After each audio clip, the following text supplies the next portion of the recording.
All right, we're rolling, brother. All right. Thanks for checking out the Rich CELENZA show. Mastering Self-Confidence. I'm with my sidekick over here, Robert Benenati. What's going on? What's going on, my man? We're in his office because he's got the nice setup over here. He's got the coffee, the Cokes, and the subs. That's right. That's what I'm saying. So I'm going to throw him for a loop. I didn't even tell him what subject we're going to talk about, but we actually were just previously talking about this. You're going to laugh your ass off when I say this. So I wrote this one down with you in mind a while ago, and it's so funny that you brought it up earlier. We should have did a podcast on that. I have stopped convincing yourself a corporate environment is for you. Now, I'm not saying a corporate environment isn't for you to that level, like saying you don't belong here. Of course you do. He owns 365 Realty in Orlando, but it's kind of something we were just discussing regarding what he loves to do. Right? You want to tell him? Versus what I do every day? Yeah. Yeah, sometimes I feel like I have two personalities, right? Or I'm two different characters. One is the real estate professional. Sure. And then, myself, Robert, Yeah, I think a lot of people are like that, the don't guy you? that wants to just go work out, go fish, go camping, just get out in nature and do whatever it is. Do you think living in Orlando kind of, you've lived in New York, you've lived in... Argentina. Yeah, Honduras. Argentina. I was going to say, living in our country, for instance, just saying another country and then kind of living, nothing's like Orlando. I mean, it's kind of... It's unique, yeah. There's some strengths, and it's also one of the fakest places to a certain degree to live in. Because What do you mean? I don't mean that in like a harsh thing, but if you look at... It's built around Disney World, hypothetically. Oh, yeah. So everything there is kind of a knockoff or a miniature version to make you feel like you're somewhere else that you're actually not at. So let's go to Epcot. You're not in Italy, right? Let's go to Disney World. You're not. I mean, it's like Vegas. No. Right. Let's go to Animal Kingdom. You're on a fake safari. Okay. Let's go to SeaWorld. You're not in the ocean. Right. I'm just, you gotta get to, you're Universal Studios. We're not fucking hanging around with superheroes, right? So it's from that point, but what's unique about Orlando, I think, is, there's always something to do. There's no question about it. But it's not kind of a place like, even if when I lived in California, say Carlsbad or Southern Cal, you really can go in a matter of hours, go snow skiing, you can go hiking, you can go kind of surfing, you can go camping. And I'm not saying you can't do that here. That's ridiculous. But it's... No, you can. I mean, you have... Of course you can. I mean, you have the beaches, you have state parks. Up towards Ocala, you have all these springs.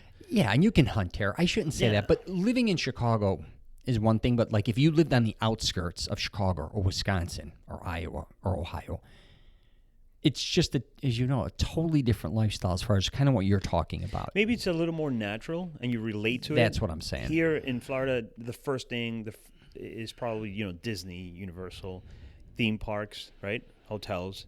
That's the first thing.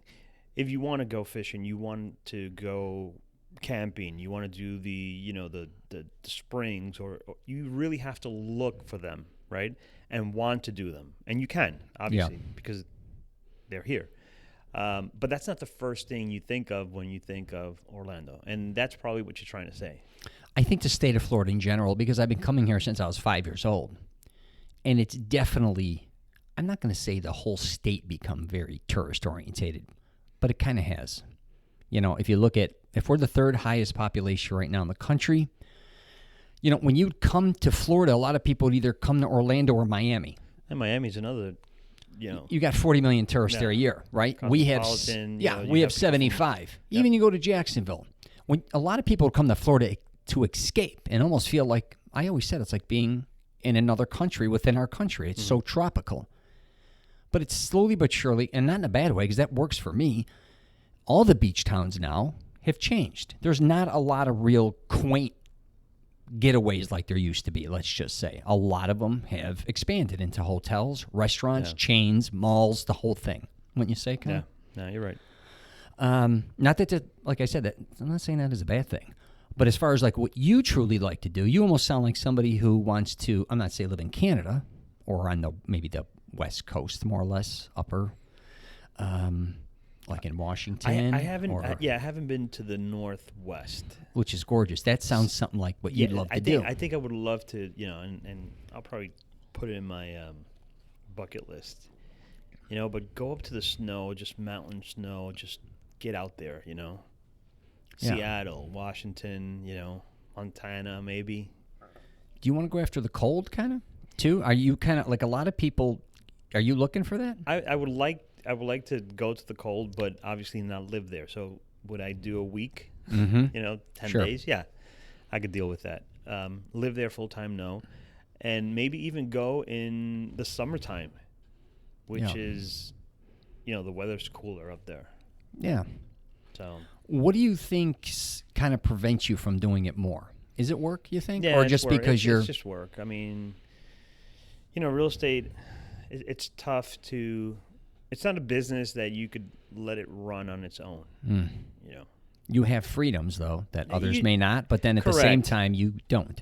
To a certain point, you have freedom. Yeah, I don't have to ask for days off to, do a doctor's appointment or go on vacation or, I'll do what I need to do, and I'm still working, most likely on vacation. Yeah. I probably know now that every year we go out like 10 days out to the beach. Yeah.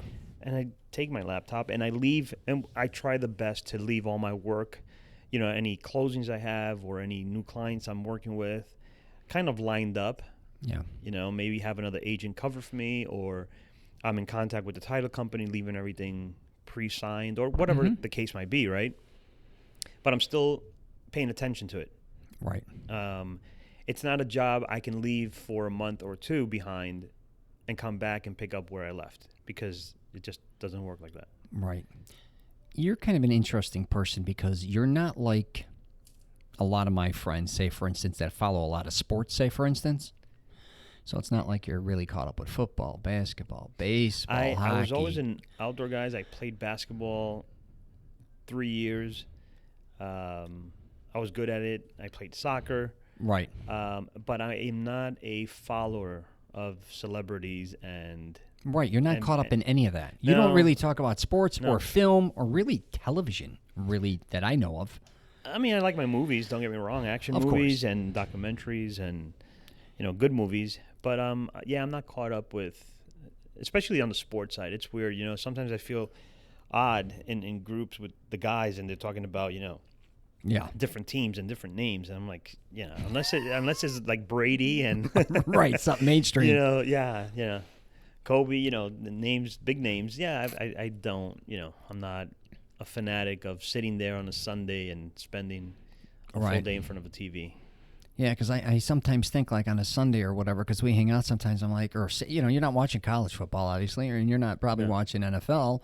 You probably haven't been watching the NBA playoffs, but, a lot of people aren't now because of what's going on. But I find with you work out, you love racquetball and weightlifting. And yeah, I love the gym. I'm always in and out of the gym. I'm not consistent enough like I would like to, but I've been training since, 15. I'm 47 now, so it's always been in and out. I have muscle memory. Yeah. I have good coordination, so yeah, I'm a sporty outdoor guy. Yeah. You think going through this COVID now, like it's kind of... I think it's kind of exposed a lot of us for who we truly are to a certain degree, because we were kind of busy pretending we were busy, if that kind of makes sense. Don't get me wrong. A lot of us were busy, because, I was very busy. I always use busy and productive, two different things. Busy is just, right. But we were kind of busy. Anything. Being productive is actually getting something of value out of your activities. Yeah. And I also think a lot of us were busy doing bullshitty things, yeah. Right? Most of us do, yeah. Right. I'm guilty of it. Yeah, all of us, for that matter. So, yeah, I definitely got exposed a lot. What do you think you're going to do, though? So, say, because we've been talking about his podcast, maybe a different format, maybe seeing a different side of you. What do you think you're going to do with that? Like, you think you're going to talk about hunting, fishing, nature, or do you think you just, it's different to follow it, as you know. Because a lot of people I know, they're like, Rich, I love this, I love to watch this and do this. I want to start a podcast or a YouTube. I'm like, do you have enough information on that?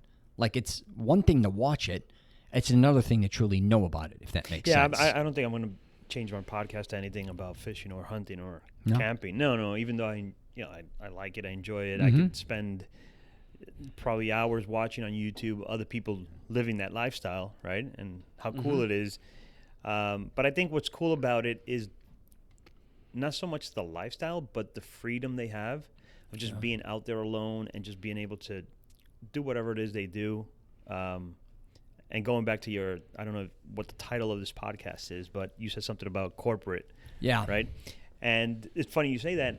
Last night I bumped into this video of this guy that was in corporate world for 19 years. Yeah. And he's been living out of his truck for the between a truck and a big tent for the last 5 years. Yeah. He sold everything, his house, cars, everything.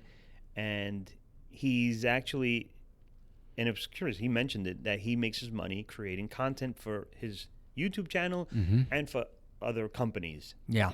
I saw something like that with a girl, too, So, who was living in her van, yeah, like in a tractor. like- and she says, I'm going to hit the whole country in a van. Yeah, She started her journey. Van life, they call it. Yeah, van life, right. And it's and it's funny how it's now becoming younger and younger, the age group of people actually figuring out that the corporate world is not where they want to be.